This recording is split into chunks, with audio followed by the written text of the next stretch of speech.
એક નક્કર ગ્રેનાઇટનો સ્તંભ. જ્યારે તેના પર હળવો ટકોરો વાગે છે ત્યારે તેમાંથી ધાતુ જેવો સ્પષ્ટ અને મધુર સૂર વહેવા લાગે છે. કુદરતી રીતે પથ્થર અવાજને શોષી લે છે, પણ અહીં પથ્થર પોતે જ એક વાદ્ય બની જાય છે. તમિલનાડુના મદુરાઈમાં સ્થિત આ છે મીનાક્ષી અમ્મન મંદિર. 2500 વર્ષથી આ પરિસર માત્ર આસ્થાનું કેન્દ્ર નથી, પણ પ્રાચીન ભારતીય વિજ્ઞાનની એક અકલ્પનીય સિદ્ધિ છે.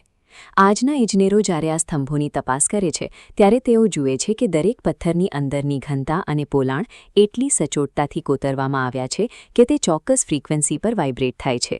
પથ્થર અને અવાજનું આ જોડાણ એ સાબિત કરે છે કે આપણા પૂર્વજો પાસે પદાર્થ વિજ્ઞાનની એવી સમજ હતી જે સમયના પ્રવાહમાં ક્યાંક ખોવાઈ ગઈ છે. આ ભવ્યતાના મૂળમાં એક નીડર યોદ્ધા રાજકુમારી મીનાક્ષીની કથા છે.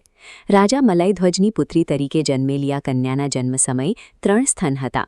એક ભવિષ્યવાણી મુજબ જે દિવસે તે પોતાના જીવનસાથીને મળશે તે દિવસે આ શારીરિક વિશેષતા બદલાઈ જશે. દિગ્વિજય માટે નીકળેલી મીનાક્ષી જ્યારે કૈલાસ પર્વત પર ભગવાન શિવને મળી ત્યારે ક્ષણે જ ભવિષ્યવાણી સાચી પડી. તેણે પોતાની દિવ્યતાનો અહેસાસ થયો.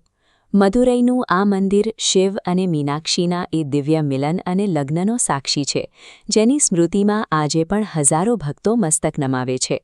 એક પૌરાણિક કથા આ પરિસરમાં જીવંત કોતરણી બનીને રહી ગઈ છે, જે હજારો વર્ષોની પરંપરાને આજે પણ જોડી રાખે છે. 45 એકડમાં ફેલાયેલા આ માળખાને 14 વિશાળ ગોપુરમ રક્ષણ આપે છે. આ ટાવર્સ શહેરની ક્ષિતિજ પર સદીઓથી રાજ કરે છે. આ ગોપુરમ પર 33,000થી વધુ મૂર્તિઓ છે. દરેક મૂર્તિની માંસપેશીઓ, આભૂષણો અને હાવભાવ એટલી બારીકાઈથી તૈયાર કરવામાં આવ્યા છે કે હજારોની ભીડમાં પણ દરેક શિલ્પ પોતાની એક અલગ વાર્તા કહે છે.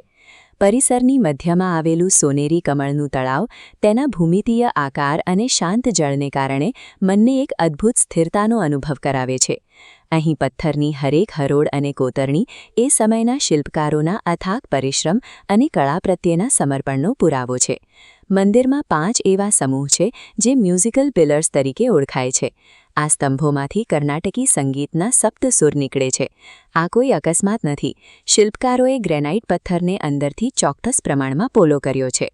જ્યારે પથ્થર પર ઘા થાય છે ત્યારે તેનું આવર્તન સંગીતના ચોક્કસ નોટ્સમાં પરિવર્તિત થાય છે.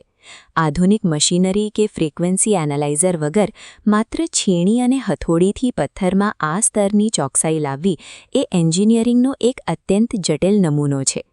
આ નિર્માણ દર્શાવે છે કે એ સમયના કારીગરો ધ્વનિ વિજ્ઞાન એટલે કે અકુસ્ટિક્સના ઊંડા અભ્યાસુ હતા.